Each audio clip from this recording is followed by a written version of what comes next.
सात संगत जी प्यार नाल कहना धैर्य निरंकार जी। सात संगत जी आज हाजिर हूँ एक सच्ची घटना के साथ।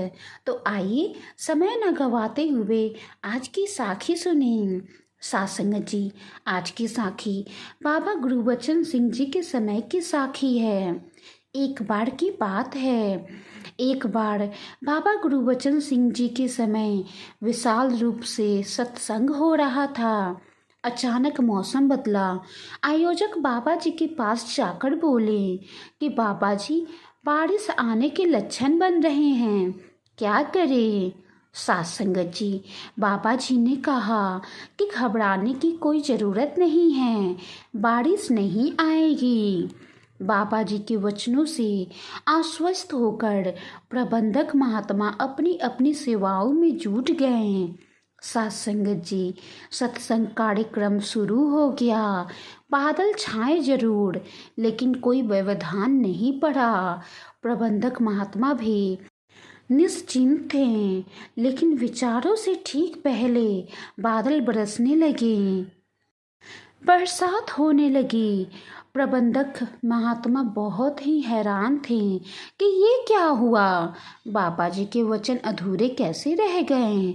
सत्संग कार्यक्रम संपन्न हो गया तो प्रबंधक महात्मा जाकर उत्सुक स्वर में बोले, बाबा जी आपके अस्वस्थ करने के बाद भी बारिश क्यों हो गई।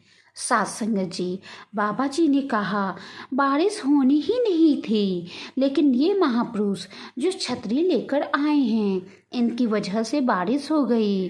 बाबा जी के वचन आने के बावजूद छतरी लेकर आना ये सिद्ध करता है कि विश्वास पूरा नहीं था। अगर विश्वास भरपूर होता तो शिकायतें नहीं होती। सात संगत जी बाबा जी ने सभी को आश्वस्त किया था कि बारिश बिल्कुल नहीं आएगी, लेकिन सभी महात्माओं के मन में कहीं ना कहीं शंका थी कि बारिश आ गई तो क्या करेंगे। इसीलिए सभी महात्माएं छतरी लेकर सत्संग में पहुंच गए थे। उनको बाबा जी की बातों में पूरा विश्वास नहीं था। और सात संगत जी जहाँ विश्वास की कमी होती है वहाँ काम कभी नहीं बन पाता है, वहाँ सिर्फ शिकवे और शिकायतें होती हैं। और जहाँ विश्वास पूरा होता है वहाँ शिकवे शिकायतें नहीं होती है और वहाँ हर काम बनता है। सात संगत जी कहने का भाव है कि सतगुरु पर अविश्वास कभी भी नहीं करना चाहिए।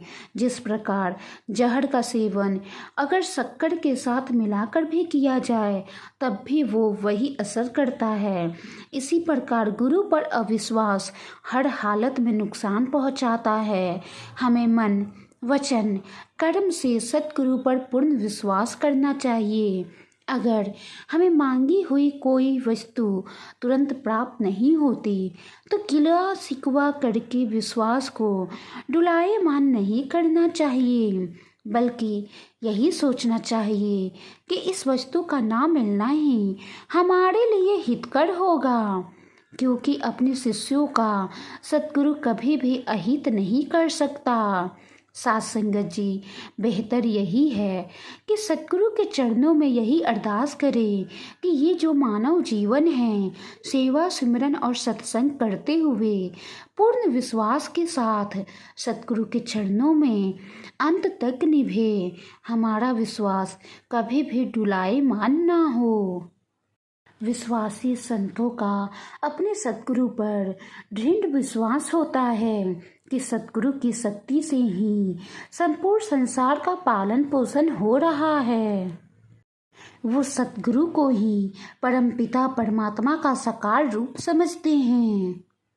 सात संगत जी सतगुरु वो अपनी आत्मा के प्रति दृढ़ विश्वास ही वो महाशक्ति होती है जिसको अपनाकर भक्तों ने बड़े बड़े कष्टों का ही नहीं बल्कि मृत्यु का भी मुकाबला किया और उनका बाल भी बांका नहीं हुआ।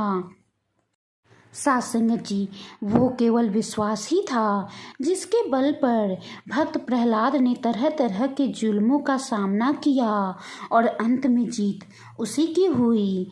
मीराबाई ने भी अपने दृढ़ विश्वास के कारण ही विष का प्याला पी गई, जो उसके लिए अमृत सिद्ध हुआ। बहुत सारे कष्ट भी उनके विश्वास को डवाडोल ना कर पाए और विजय मीराबाई की ही हुई। इसी प्रकार से अनगिनत भक्तों के इतिहास भरे पड़े हैं, जिनमें प्रभु के प्रति पूर्ण विश्वास ने ही उनकी रक्षा की, क्योंकि उनका विश्वास अडोल था। सास संगत जी, वाणी में कोई गलती हो गई हो तो बख्श लेना जी, प्यार से कहना। धन्य निरंकार जी।